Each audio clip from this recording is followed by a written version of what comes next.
Thousands of football fans are lining the streets in the centre of Norwich tonight to celebrate the fact that Norwich City are back in the Championship. Tom Williams is there now. Hi, Tom.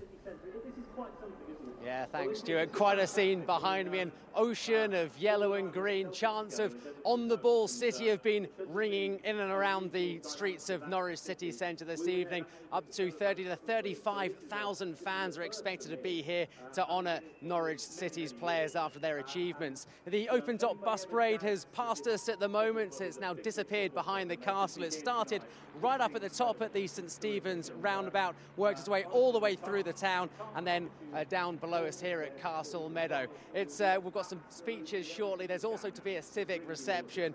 What a season, what an evening. I'll be back with plenty more of the celebrations at Norwich Castle shortly.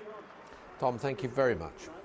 Some news from Essex now. Two friends who tortured and murdered a neighbour for his bank PIN number have been jailed for a total of 64 years. Graham Reeve, who lived in Colchester, was subjected to a prolonged period of violence before being strangled with a curtain cord. CCTV of two men using a stolen cash point card at a supermarket in Colchester. Later, after torturing him for hours, they strangled the neighbour they'd stolen it from.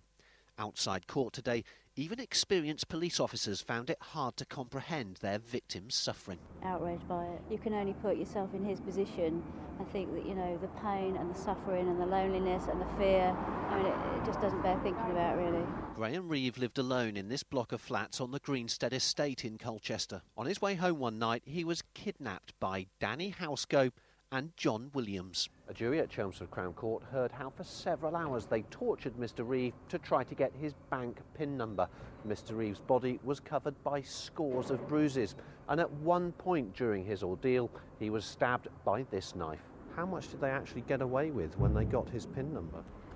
Well, they never managed to get any cash because obviously they couldn't get, for whatever reason, they couldn't get cash, so they then resorted to ordering takeaways, and I think the total value approximately was about £350. Greenstead locals still find it hard to believe too. Poor old man there that just for his PIN number and his bank details, and to be murdered, probably just a few bob. It's disgusting that people would do that sort of thing. I think it just sums up the way things seem to be at the moment. This woman, Tricia Levitt, Housego's partner, was jailed for fraud because she tried to use the stolen card too. Outside court, the victim's brother, on the left, said he was happy with the 32-year minimum sentence given to both Housego and Williams. What do you think about what happened to him? Terrible, terrible, absolutely terrible. The friends, dubbed the Pin Killers, may well be old men before they get out of prison. Gareth George, BBC Look East. Detectives in Wisbech are asking local people to search their wheelie bins for missing items which belong to a murdered woman. The items belonging to Jolanta Damkuvien from Lithuania include a bunch of keys and an Eiffel Tower keyring. Her body was found at a home in Wisbech on Friday. Detectives have been given more time to question a 44-year-old man. Plans have been approved for a new engine testing facility at Norwich International Airport. A number of local people objected to the plan because of worries about noise, but the council voted 6-4 in favour of the proposals. Well, we're joined now by our political commentator, Andrew Sinclair, because he's here to talk about the new Communities Secretary, who's just said that he wants to see the plans to give Norwich unitary status scrapped. Eric Pickles is promising an early decision. Labour councillors in the city, though, say stopping the scheme won't be easy. Andrew, a decision is needed quite quickly here, isn't it? Well, it is, because the new authority is due to come into effect within a year, and it takes time to set these sorts of things up, because the new authority will be responsible for all local services in Norwich. But until someone says we're definitely scrapping it, everyone must assume it's going ahead. So last night, councillors in Norwich met and they agreed the salaries for the senior staff, and the adverts will go out next week. So money is being spent on this project already. If it's going to be scrapped, they need to know soon, or else money will be wasted. So are the Conservatives having second thoughts? They're not having second thoughts at all. Mr Pickles made it clear today that he doesn't like the plans. The problem he has, and this came up a lot during the election campaign, is that the legislation to create the unitary authority has already been passed. Now, Labour are saying you can't just undo this legislation just like that. It'll take up ages, masses of parliamentary time, and you don't have time for that. The Conservatives believe they can do it quickly. What Mr Pickles has done now is he's asked his officials to go and actually look at the legislation, and he's promising a very early decision. So moving briefly away from the government, Labour has has suspended one of their local candidates, haven't they, today? Yes, this is Manish Sood, Labour's candidate for North West Norfolk, who famously said that Gordon Brown was the worst Prime Minister Britain had ever had 2 days before last week's general election. No surprise, really, that Labour has suspended him from the party. Mr Sood says tonight it's unfair, as he was only saying what other people in the party privately thought. Andrew, thank you very much for that. And this Sunday's politics show is having a phone-in, and they'd like to hear from you if you have a comment about this rather historic week, or if you'd like to ask a question of one of our MPs, do please call the usual number. It's 08456 30 630. If you leave your details, we'll call you back. That big parade in Norwich for Norwich City. Let's go back to Tom Williams and somebody up there with you on the balcony, I think, Tom, isn't there? There is indeed, Stuart. I'm pleased to say the players have made it to the castle safely. Their bus journey from St Stephen's roundabout to the castle took around half an hour or so. There were 2 key absentees, though, from the bus journey. I'm joined by Norwich City's joint majority shareholders, Delia Smith and Michael Wynne-Jones. Do you not have a ticket?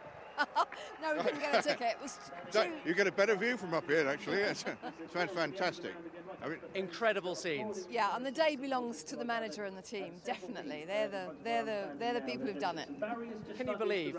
I spoke to you after the Charlton match 12 months ago, and we all know what happened that day. A year on, look at the turnaround. I can't believe it. No, I can't. And actually, going to Charlton sort of brought it all back, and it's quite painful going in there. And then when we came out, you know, it's just amazing, absolutely amazing. It's a wonderful achievement.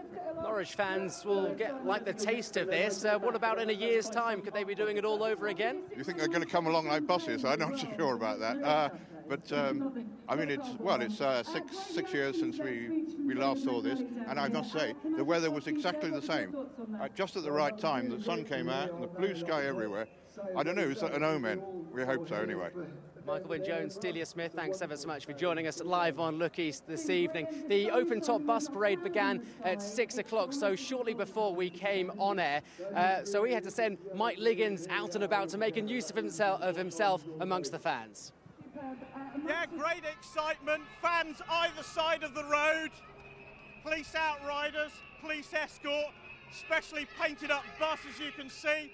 The League One trophy right on the top there with Chris Martin and Wes Houlihan. The players have all got cameras, as you can see. Let's go and have a quick word with some of the fans. Over here then, John. What do you think? Oh, great. It's really good.